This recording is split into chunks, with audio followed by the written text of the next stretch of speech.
Bonjour à toutes et à tous et bienvenue dans le podcast Le chemin vers soi-même.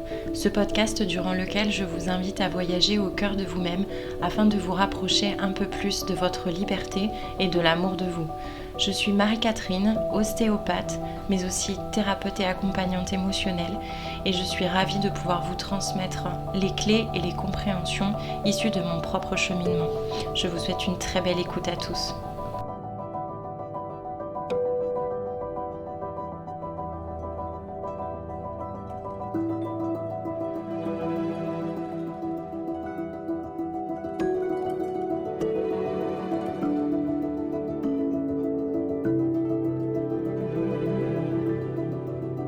Bonjour tout le monde, on se retrouve aujourd'hui pour le 12e épisode du podcast. Un épisode un petit peu particulier autour de la résilience et des apprentissages issus de mon parcours. Un épisode un peu plus personnel aujourd'hui, j'espère que ça vous plaira. Je vous souhaite une belle écoute.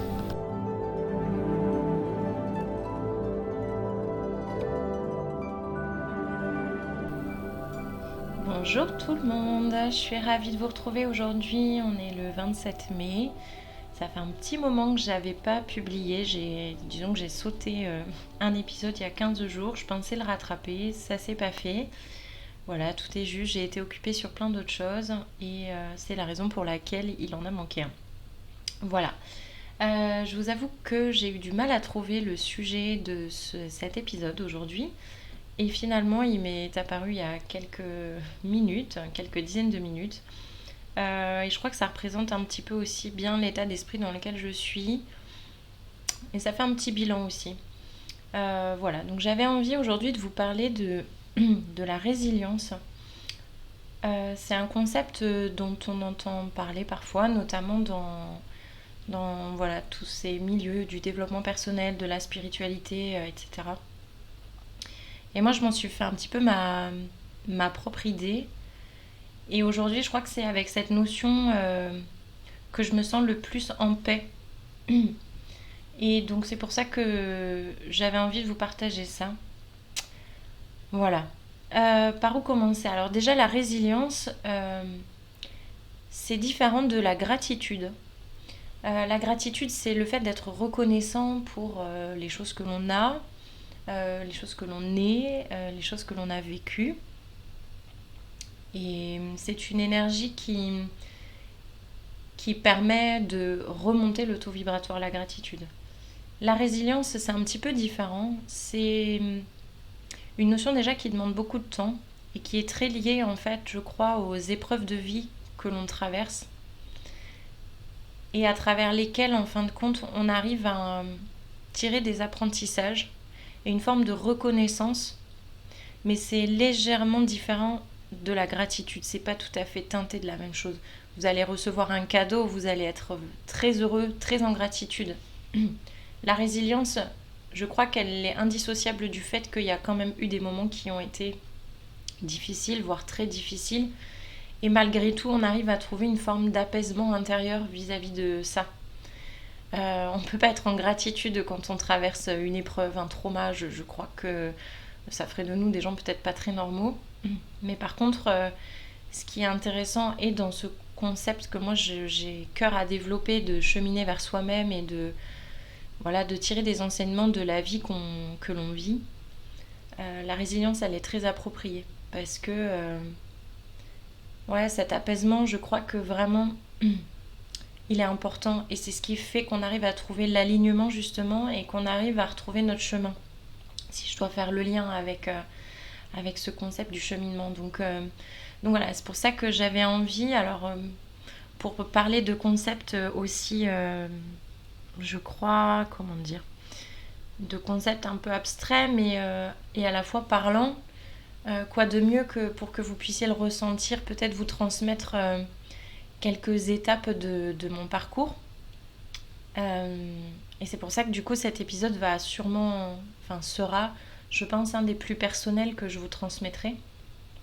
Et rien qu'en vous le disant, ça me fait monter l'émotion. Parce que je pense qu'à moi, ça me permet aussi quelque part de faire un petit bilan. Et je vous invite également, c'est ce qui me venait quand je pensais à l'épisode là que j'allais enregistrer.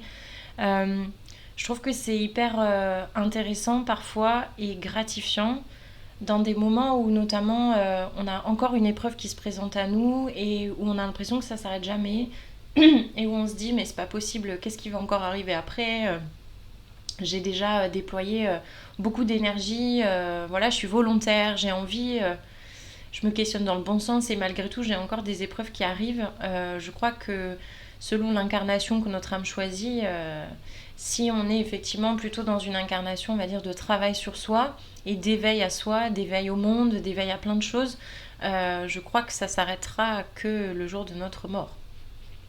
Donc j'ai arrêté d'espérer et d'attendre surtout que les choses soient plus douces, soient plus fluides, d'arrêter d'espérer de plus vivre d'épreuves et d'être dans l'attente d'avoir une vie, on va dire, plus normale, ce qui m'a très longtemps fait souffrir parce que quand j'étais plus jeune, je sentais bien que j'avais envie d'accomplir tout ce que les gens de mon âge avaient envie d'accomplir sans pourtant avoir la possibilité concrètement d'arriver à le faire. Et du coup, je me suis longtemps questionnée. Je me dis, mais qu'est-ce qui cloche chez moi? Qu'est-ce qui fait que j'ai envie, je sens que je suis capable? Et en fait, chez moi, ça tourne toujours mal, quoi. Ou ça se concrétise jamais, ou je suis à deux doigts, mais ça marche pas. Je pense que j'étais aussi beaucoup dans la comparaison. Et une très bonne amie à moi m'a montré une chouette vidéo de la comparaison. La comparaison, c'est impossible parce qu'en tant qu'individu, on est tous différents. Donc en fait, on ne peut pas se comparer les uns aux autres. Mais des fois, pour se rassurer, on a besoin de le faire. Ça rassure notre mental par rapport à des peurs, des choses comme ça. Mais finalement, avec le recul, on se rend compte que personne n'a la même vie à l'identique que vous, que moi, que nous. Et donc, effectivement, la comparaison, elle est complètement absurde. Et elle n'a pas lieu d'être, en fait. Mais par contre, ce qui est intéressant de temps en temps, c'est de prendre de la hauteur par rapport à où on en est dans notre vie et regarder un petit peu tout ce chemin qu'on a parcouru en se rappelant d'où on est parti, en se disant qu'est-ce que j'ai mis en place, comment je me sentais à ce moment-là, comment je me sens aujourd'hui.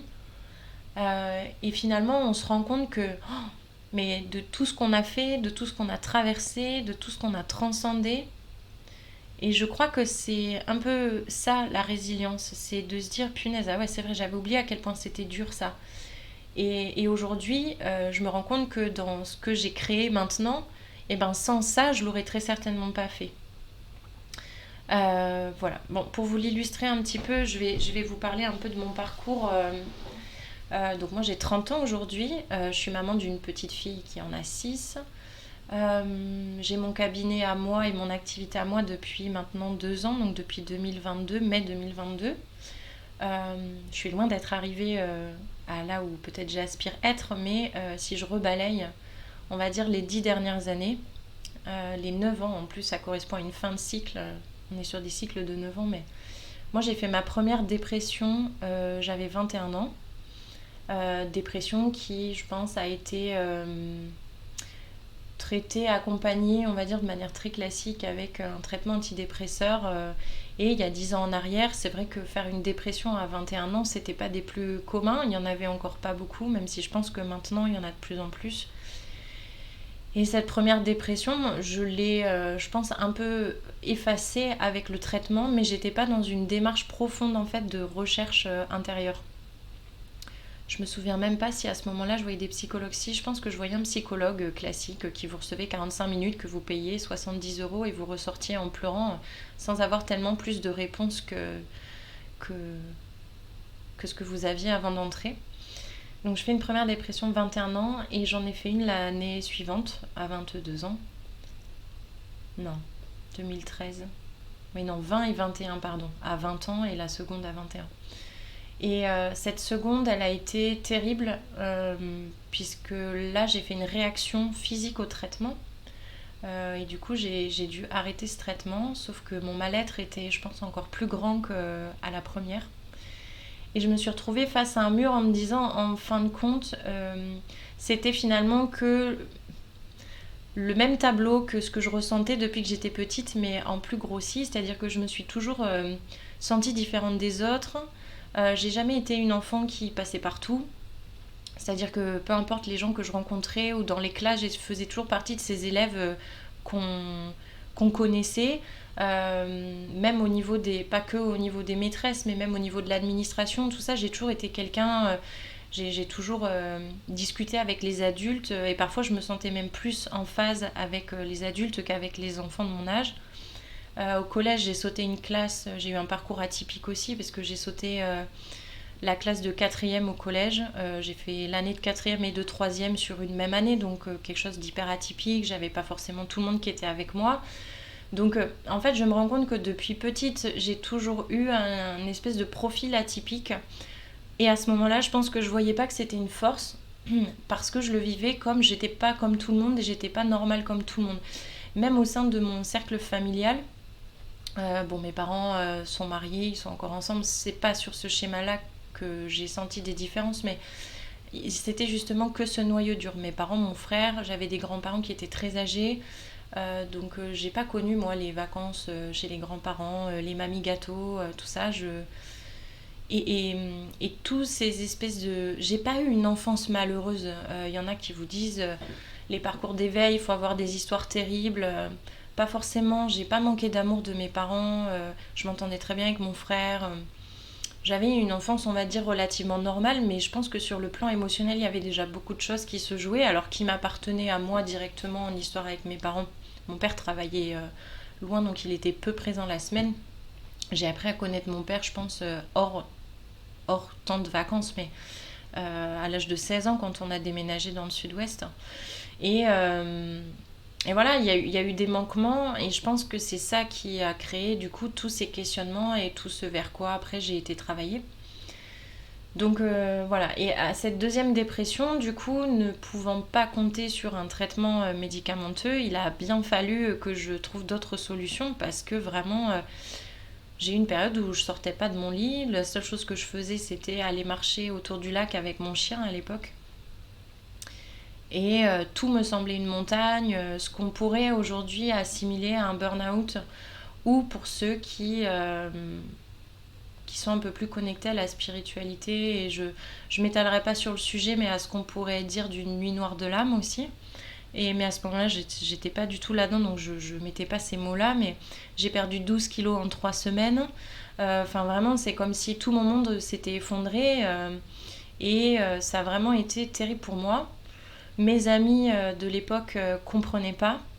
Ils étaient là pour me soutenir, mais ils comprenaient pas du tout pourquoi je m'étais dans ces états-là, pourquoi je me posais tant de questions. On me disait, MC, arrête de te poser autant de questions, la vie c'est simple. Mais au fond de moi, il y avait vraiment beaucoup de choses, je pense, qui étaient en souffrance. Et voilà. Et j'ai rencontré un thérapeute, je pense que ça a été le premier thérapeute que j'ai rencontré qui travaillait avec un peu les énergies, mais sans mettre le doigt sur ça, qui avait une approche un petit peu semblable à celle que je pratique aujourd'hui. Et ce monsieur m'a quand même pas mal aidée. Et donc de là, il m'a fallu, je pense, une bonne année avant de pouvoir revenir à être plutôt plus ou moins bien. J'ai eu mon diplôme d'ostéo après ça. Je faisais toujours plein de choses, hein. J'ai travaillé 5 ans et demi dans la vente. Ça a été une période qui m'a beaucoup forgée aussi. En fait, je pense que le professionnel m'a permis d'avoir un fil conducteur et des rails qui m'ont permis du coup de rester debout. Et j'ai une famille aussi, mes parents, même si voilà, ils étaient quand même, je pense, impliqués dans tout ce que je traversais, puisque forcément il y avait beaucoup de choses qui se jouaient dans le relationnel avec eux, que ce soit ma mère ou mon père, mais je ne l'ai pas compris au même moment. Je pense qu'au moment de mes dépressions, c'était plus avec ma mère. Et là, dans les 2 dernières années, ça a plus été avec mon père en termes d'investigation et pour trouver des réponses. Et voilà, donc j'ai eu mon diplôme d'ostéo. J'ai pas pratiqué de suite. J'ai travaillé dans la vente un petit peu, là où j'avais mon CDI. Et ensuite, l'autre deuxième grosse étape, on va dire, de mon parcours, ça a été la rencontre avec le père de ma fille. Où là, en fait, j'ai vécu moi de la violence conjugale. Aujourd'hui, c'est quelque chose dont je parle très ouvertement. Avec le père de ma fille, je lui ai déjà posé la question si c'était quelque chose dont je pouvais parler, et il m'a dit qu'il était d'accord. en sachant qu'aujourd'hui, je le précise de suite, ça reste un sujet qui du coup vient me challenger de temps en temps, mais j'ai pas du tout de colère vis-à-vis de lui. Et justement, je pense que c'est cette épreuve-là qui m'a vraiment permis d'expérimenter cette notion de la résilience dont je vous parle aujourd'hui.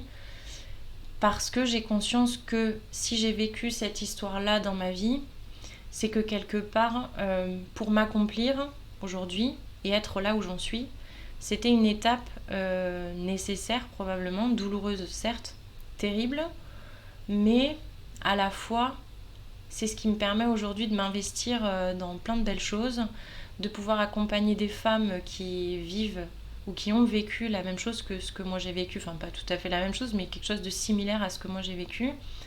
Là, je suis très contente et très fière. Je viens d'intégrer une association qui s'occupe justement des femmes qui sont victimes de violences conjugales, qui leur permettent de sortir de cet environnement terrible et qui du coup les accompagne à se reconstruire. Et aujourd'hui, je suis hyper contente de pouvoir mettre cette étape de ma vie au profit de la vie d'autres personnes. Et voilà. Donc c'est à ce moment-là que j'ai rencontré les thérapeutes qui après m'ont formée à leur approche de libération émotionnelle. Et je pense que c'est à ce moment-là que j'ai commencé finalement à comprendre que je pense que c'était un schéma que j'avais, un schéma de fonctionnement que j'avais depuis très longtemps, qui avait été à mon avis aussi en partie à l'origine de ce qui m'avait fait vivre mes dépressions. Ma blessure d'abandon était immense et je pense que ma fille d'ailleurs a été une des clés pour que j'arrive à prendre soin et à tranquillement apprivoiser cette blessure-là. Et aujourd'hui, je regrette rien. De toute façon, je serais pas celle que je suis aujourd'hui si j'avais pas vécu ça. Et quand je l'ai vécu, je me suis dit ok, MC, tu vis ça, mais si toi tu le vis et pas ta voisine de droite, de gauche ou ta meilleure copine, c'est que cette situation-là, elle a quelque chose à t'enseigner, elle a quelque chose à t'apprendre. Et quelque chose de beau forcément, quelque chose qui va te faire grandir. Parce que je voyais bien que c'était pas la première fois que j'étais dans des situations assez similaires. Donc voilà. Pardon, je coupe, mais c'est très drôle. Il vient de me faire un texto, le père de ma fille. La télépathie qui marche bien. Quelque chose de très gentil, c'est ok.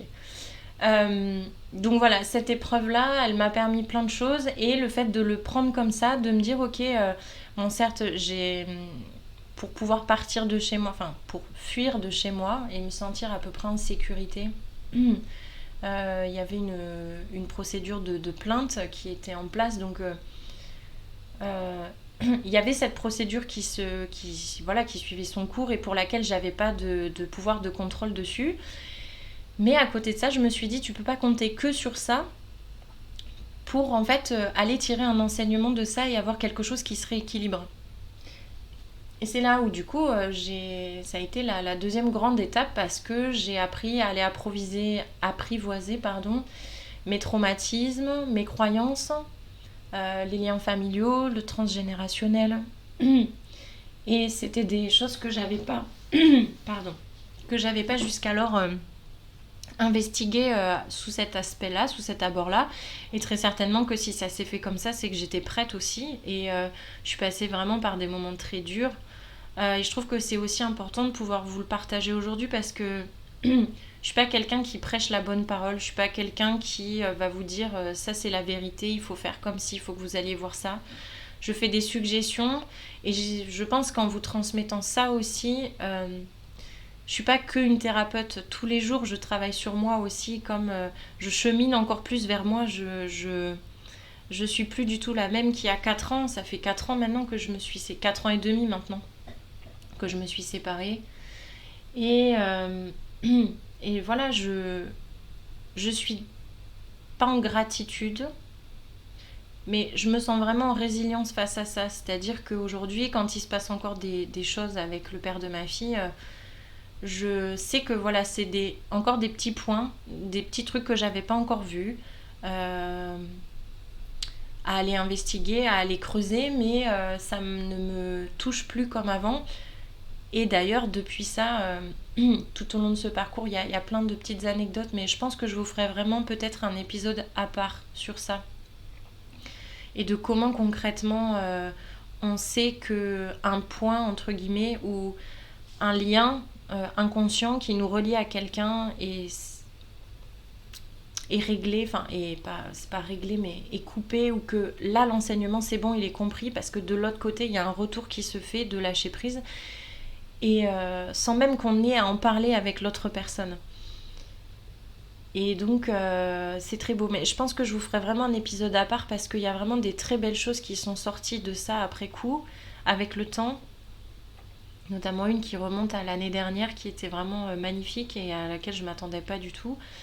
Mais voilà, je pense vraiment, aujourd'hui, le père de ma fille, je le vois comme, on va dire, un personnage que j'aurais choisi avant de venir m'incarner, qui a été chargé d'une mission terrible, c'est-à-dire de me faire vivre les pires trucs et des choses vraiment affreuses, mais dans le but, en fait, de me faire un déclic tellement grand que j'avais pas d'autre choix que d'aller vers cette recherche intérieure de moi-même. Je sais pas si vous allez me suivre. Et en fait, c'est vraiment un cadeau. Quand on le voit en se disant que cette épreuve, c'est un cadeau, c'est là où finalement on arrête de mettre de la résistance face à une expérience ou à un événement dans notre vie. Parce qu'en fait, on est dans l'acceptation de aller plonger au fond de soi-même, aller voir ses parts sombres. C'est vraiment pas quelque chose d'agréable. Et c'est d'ailleurs pour ça qu'il y en a qui le font jamais. C'est difficile, c'est douloureux, ça vous prend dans la chair. Mais une fois que vous faites ça, c'est là où du coup vous pouvez en ressortir plus grand et plus humble aussi peut-être. Et de toute façon, si on n'avait pas cette ombre-là, on ne saurait pas à quel moment on est dans la lumière, ou à quel moment en fait on a transcendé, ou à quel moment peut-être c'est mieux, ou on a grandi, vous voyez. Donc vraiment c'est une épreuve de vie, voilà, qui pour moi aujourd'hui a été déterminante dans ma construction. Et peut-être que mes parents ont raison quand ils me disent que j'aurais pu peut-être arriver au même point en passant par des choses moins douloureuses. Ok, mais une fois qu'on a dit ça, en fait, ça sert à rien. L'idée, c'est d'avoir ce déclic, de se dire, en fait, c'est moi qui décide, qu'est-ce que j'en fais de ça. Est-ce que je décide de rester victime toute ma vie en me disant, ah, de toute façon, je tombe toujours sur le même genre d'homme, j'arriverai jamais à ci, j'arriverai jamais à ça. Non, en fait, si aujourd'hui je vis ce genre d'expérience, c'est qu'il y a quelque chose que j'ai pas compris, et quelque chose qui fait que je n'arrive pas à le concrétiser différemment dans la matière, et c'est à moi, c'est à ma charge de faire en sorte que ça change, et ça part de moi, ça part de mon intérieur. Et aussi piquant, aussi douloureux que ça puisse être, je vais aller le voir, parce qu'aujourd'hui j'aspire à construire quelque chose de mieux. Et la première personne qui souffre de ça, c'est moi.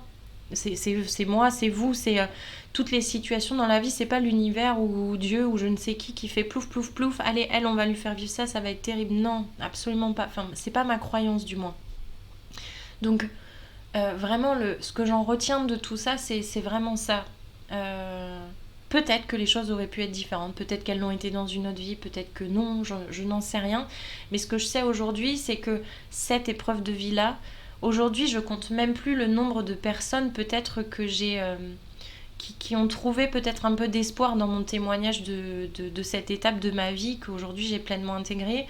Je ne compte pas les moments avec ma fille et ce que ça lui permet, elle, d'avoir comme outil pour se construire.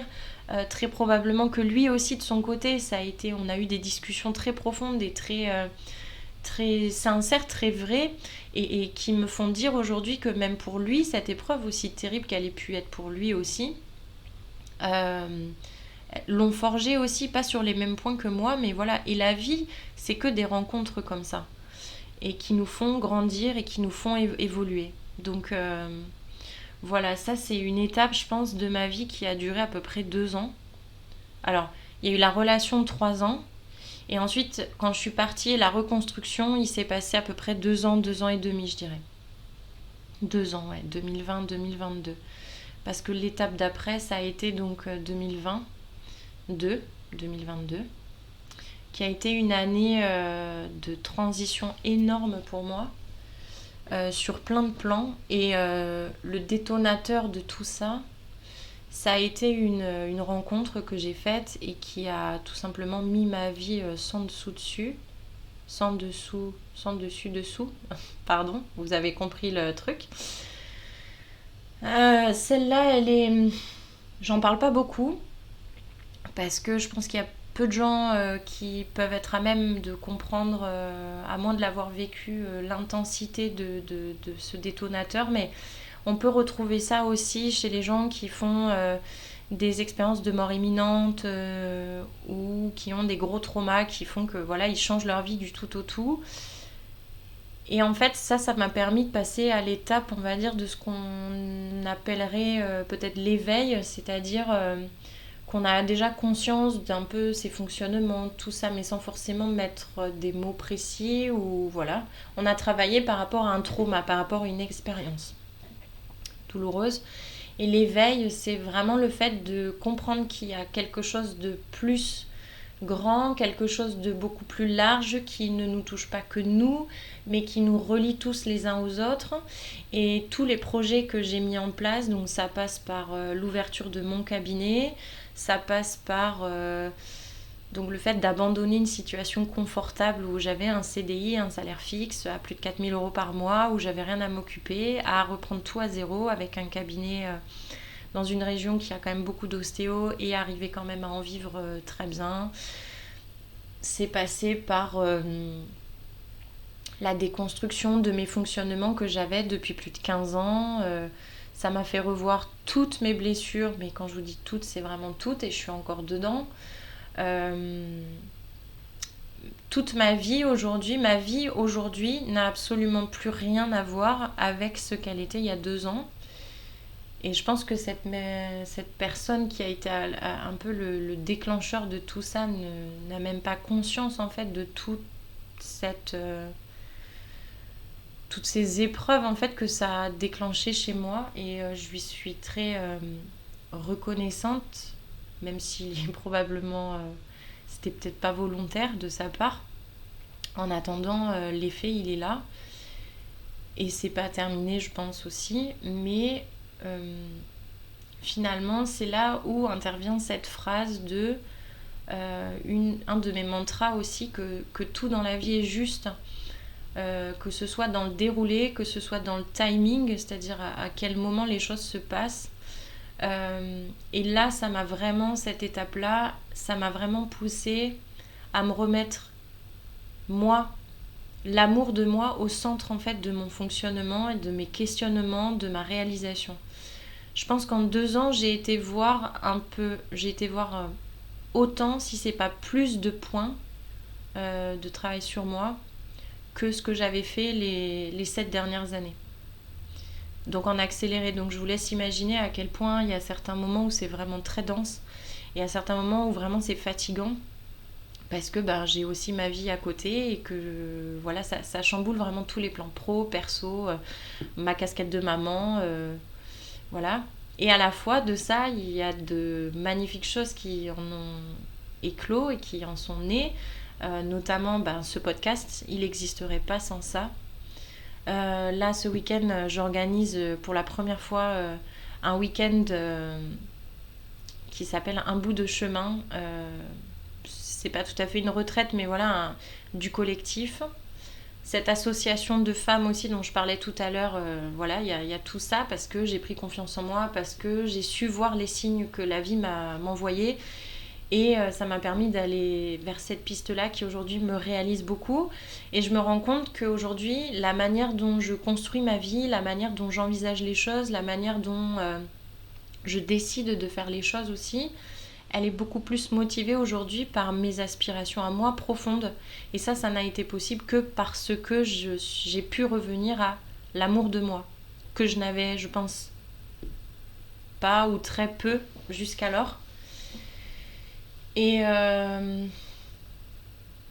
aujourd'hui, il y a des moments où cette relation, elle reste souffrante, mais c'est beaucoup plus beaucoup plus éparpillé dans le temps, c'est beaucoup plus espacé, c'est beaucoup moins intense. Et c'est là que je me rends compte qu'en fait, cette rencontre, elle m'a permis, pas de cheminer vers l'amour, mais elle m'a permis de cheminer vers l'amour de moi. Et je pense que vraiment, l'éveil, ce que ça a engendré, c'est-à-dire cet éveil dont je vous parle, peut-être un jour je ferai un épisode sur ça, mais il y a d'autres épisodes qui parlent de l'éveil que je pourrais vous donner. Si ça en intéresse quelqu'un, n'hésitez pas à me demander. Mais ça a vraiment été une des plus grosses étapes, et même si ça a été, je pense, les pires souffrances, je pense encore même pire que ce que j'ai vécu avec le père de ma fille, eh bien, aujourd'hui, je pense que je commence tranquillement à rentrer dans cette phase de résilience, de lâcher prise aussi, à me dire que voilà, les choses, elles sont peut-être pas ce que j'aimerais qu'elles soient, mais que si c'est comme ça, c'est que c'est très juste, et qu'en fait, je pensais peut-être prendre le chemin A, et que la vie, elle va me faire prendre le chemin B, peut-être pour arriver au même endroit, mais avec des étapes qui me permettront du coup d'arriver au point d'arrivée avec beaucoup plus de solidité et encore plus une palette d'outils encore plus large. Et vraiment, je me sens en paix par rapport à ça, je me sens très sereine. Et c'est dingue parce qu'il y a encore une semaine, j'étais au fond du seau et vraiment, c'était terrible. Et aujourd'hui, c'est pas pareil. Et vraiment, ce podcast, le chemin vers soi-même, pourquoi je l'ai appelé, c'est vraiment ce cheminement vers l'amour de soi. C'est aussi, en fait, c'est arriver à équilibrer l'âme avec le mental, le reflet des blessures. Les blessures, pourquoi elles me submergent autant? C'est parce qu'elles viennent de ci, de ça. Elles viennent du lien avec les parents, elles viennent du transgénérationnel, elles viennent de traumas, elles viennent de croyances, de choses qu'on m'a fait penser que c'était la vérité, que ce soit au travers d'un collectif, au travers d'un groupe, au travers d'une conversation avec quelqu'un, et détricoter tout ça pour finalement arriver à trouver le chemin vers sa propre vérité. C'est génial. Et je tenais à vous dire, là je vous parle vraiment parce que sinon je vais vous faire un épisode d'1 heure et c'est pas le but. Mais on discutait avec une patiente il n'y a pas si longtemps que ça, et elle me disait, elle aussi, ça fait 1 an qu'elle travaille sur elle et elle voit une thérapeute, une psy, et nous, ça fait pareil. Non, ça fait 2 ans qu'on se voit, ou 1 an, je sais plus, bref. Et en fait, je lui dis, mais est-ce que vous vous rendez compte le chemin que vous avez fait? Moi, je suis toujours très admirative du chemin que font les patients. Et elle me dit, ben oui, elle me dit, c'est vrai, je m'en rends compte. Et elle me dit, et pourtant, elle n'a pas vécu de trauma énorme, bien qu'en fait, on ne peut pas classifier, on ne peut pas comparer. Je parlais de cette comparaison tout à l'heure, il n'y a pas de choses qui sont plus graves, moins graves, peu importe. Et il n'y a pas non plus, du coup, de grands plans d'action. Il n'y a pas de petits pas et de grands pas. Il n'y a que des choses qui changent. Et il n'y a que cette envie, en fait, de vouloir encore plus, aller vous connaître encore plus, aller savoir comment vous fonctionnez, aller comprendre pourquoi vous fonctionnez comme ça, et aller poser de l'amour là où vous n'arrivez pas du tout à en mettre chez vous. On parlait avec mon frère hier encore, où on parlait du jugement, et vous vous rendrez compte que quand on arrive justement à enclencher ce truc de je veux dépasser, je veux sortir de mes schémas répétitifs, et donc je vais automatiquement sortir de ma zone de confort, donc ça veut dire que ça va être inconfortable, mais quand j'arrive à le faire, finalement on se rend compte que derrière c'est hyper fluide, et que l'extérieur accueille beaucoup mieux notre fonctionnement, ou même des choses dont on se sent honteux ou gêné, que nous-mêmes, en fait, avant même qu'on arrive à le faire. Très souvent, c'est nous-mêmes qui avons le plus dur jugement à propos de nous, c'est pas l'extérieur. Et c'est dans ces moments-là que vraiment, de manière objective, on se dit punaise, mais là, à ce moment-là, je suis pas dans l'amour de moi, quoi. Je suis dure avec moi-même.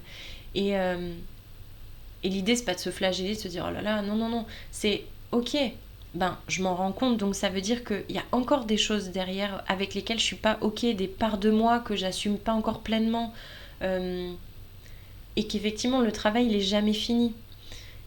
Et donc chaque épreuve de notre vie, à chaque fois, nous permet de faire encore un peu de chemin par rapport à ça, jusqu'à ce que, malgré ce que la vie va pouvoir vous proposer, petit, grand, moyen, on s'en fiche. À chaque fois, au bout d'un moment, vous allez avoir ce truc de dire ah, ok, qu'est-ce que j'ai pas vu là-dedans? Ok, je vais aller voir.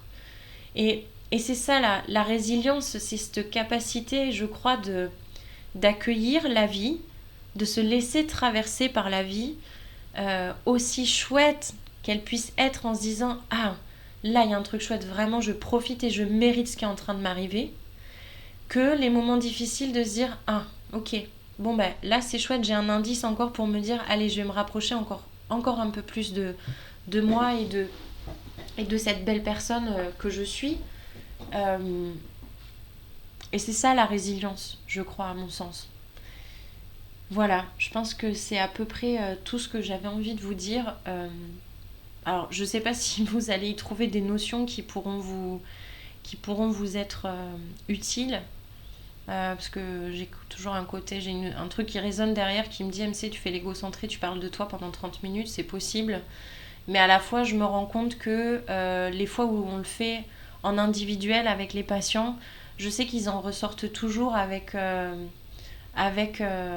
de l'inspiration. Je ne suis pas un gourou, mon parcours m'appartient, j'en parle à tous ceux qui sont curieux de le savoir, parce qu'ils sentent que ça pourrait leur être utile. Répondre à des questions pour répondre à des questions de curiosité, il n'y a pas trop d'intérêt.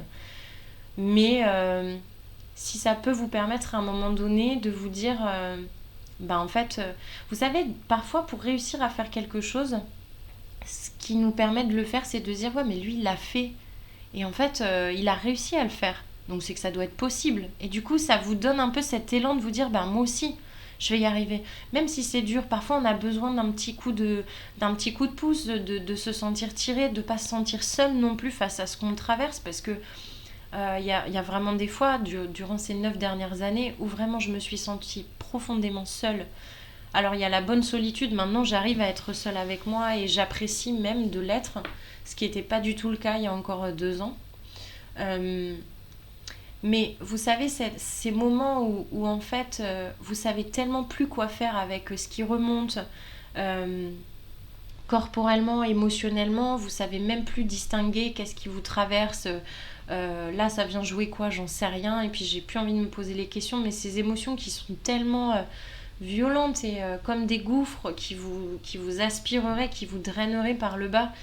Et je me dis, si mon histoire à un moment donné elle peut permettre de être une corde lancée quand on est au fond du gouffre, ou une petite lumière qu'on aperçoit et qui se dit mais en fait c'est possible, alors je suis ravie de pouvoir la partager, même si ça en est que 1 ou que 2, ou pas beaucoup, ou plus probablement.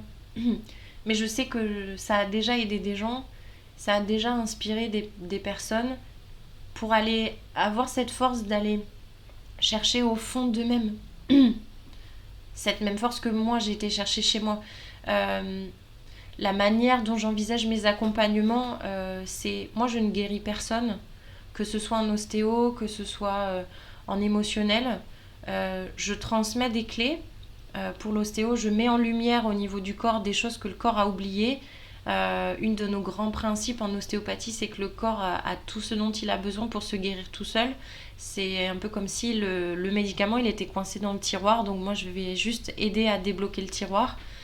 C'est pareil quand on fait des accompagnements en émotionnel, on vient simplement poser une compréhension sur quelque chose qui n'avait pas été vu, parce que quand on est dans nos mécanismes de protection, forcément il y a des choses qu'on ne voit pas. Et moi mon rôle avec mon œil extérieur, c'est peut-être d'inviter à utiliser un autre prisme de vue, un autre angle d'attaque. Et en fait, c'est ça. Mais derrière, c'est vous qui faites le vrai travail. Moi, je suis là comme peut-être vous savez, vous marchez sur un chemin, il y a une petite guitoune, vous savez pas trop où vous êtes, vous savez que vous êtes sur le chemin, mais vous savez pas trop comment ça va se passer derrière et tout, et vous avez un point relais d'information, vous allez demander à quelqu'un les infos dont vous avez besoin, et c'est vous qui repartez tout seul. Le gars au point d'info, il reste. C'est la même chose. Moi, je suis le gars d'info au petit kiosque au milieu de votre chemin, et je suis ravie d'être ce petit bonhomme. Et si la vie ne nous fait jamais traverser d'épreuves plus difficiles que ce qu'on est capable en fait de transcender. Donc si vous êtes confronté à quelque chose qui vous semble être une montagne, sachez que vous avez toutes les ressources et tous les outils en vous pour arriver à la passer, cette montagne, même si ça ne vous paraît pas possible. Prenez votre temps, un pas après l'autre. Comme je disais tout à l'heure, il n'y a pas de grandes actions ou de petites actions, il y a simplement le fait de rester en mouvement. Raccrochez-vous à ce que vous pouvez, demandez de l'aide quand vous en avez besoin, ne restez pas dans votre coin. Parfois on est étonné, on croit que personne ne nous comprend, ou demandez à l'univers qui vous amène quelque chose ou une ressource qui vous permettrait de dépasser ça. Parce que avec le temps maintenant, et justement de par cet éveil que j'ai eu, je sais voir les petits signes que la vie elle nous envoie pour nous montrer qu'on est sur le bon chemin. Quand on a besoin parfois d'un petit signe, n'hésitez pas à demander. Si c'est dans votre tête, de toute façon personne ne sera au courant, et la croyance de je suis peut-être fou, je parle au ciel, ou je prie Dieu, ou je ne sais qui, j'en sais rien, il n'y a personne avec vous dans votre tête, il n'y a que vous. Ça vous appartient à vous. Trouvez vos petits rituels et sachez que ce qui fonctionne pour un ne fonctionnera pas forcément pour l'autre. Parfois c'est simplement la recette. Il y a des ingrédients que vous allez aimer avoir et d'autres pas du tout. C'est la même chose. Il y a des choses qui vont marcher pour certains et pas pour d'autres. Ça ne veut pas dire que la technique en elle-même est nulle, ça veut peut-être dire que c'est pas ce qu'il vous faut, et peut-être que c'est pas maintenant, et peut-être que ça sera jamais, mais gardez en tête aussi que tout est toujours en mouvement. Les choses, elles sont jamais figées dans le temps. Ce qui est vrai aujourd'hui le sera peut-être pas dans 3 mois, ce qui bloque aujourd'hui le sera peut-être plus dans 3 jours même, on ne sait pas. Simplement, faites-vous confiance et axez vos efforts sur vous. N'ayez pas peur de paraître égoïste.